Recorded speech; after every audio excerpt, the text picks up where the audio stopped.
আমার প্রশ্ন ডক্টর জাকির নায়েকের কাছে, নন ভেজিটেবল খাবার এটাই কি মানুষের হৃদরোগ হওয়ার একমাত্র কারণ?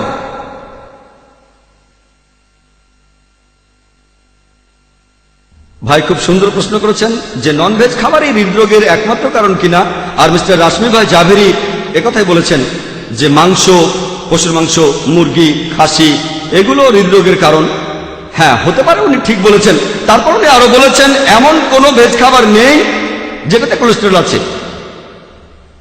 যদি আপনারা কোনো ডাক্তারকে বলেন, আইডিওলজিক্যাল ভেজিটেরিয়ান ডাক্তারকে না, তিনি মেনে নেবেন হৃদরোগের কারণ হলো খাবারের মধ্যে অতিরিক্ত চর্বি আর কোলেস্টেরল। সেটা ভেজ হতে পারে, নন ভেজও হতে পারে, দুটোই। নন ভেজ খাবারে বেশি কোলেস্টেরল থাকে, তবে ভেজ খাবারও থাকে। চীনাবাদামের তেল, কাজু বাদাম, নারকেল, ঘি, মাখন, এগুলো কি একজন সাধারণ লোকও জানে। আর এজন্যই টেলিভিশনে অ্যাড দেখবেন আপনারা, সাফলার তেল দিয়ে রাঁধুন, এতে হৃদরোগ হবে না। তার মানে অন্য তেল খেলে হৃদরোগ হয়, এটা বোঝার জন্য ডাক্তার হতে হবে না। উনাদের কথাটা একেবারে পুরোপুরি মিথ্যা। আমি একজন ডাক্তার হয়ে চ্যালেঞ্জ করছি মিস্টার জাভেরিকে এটা বলার জন্য যে মাখনে চর্বি আছে কিনা।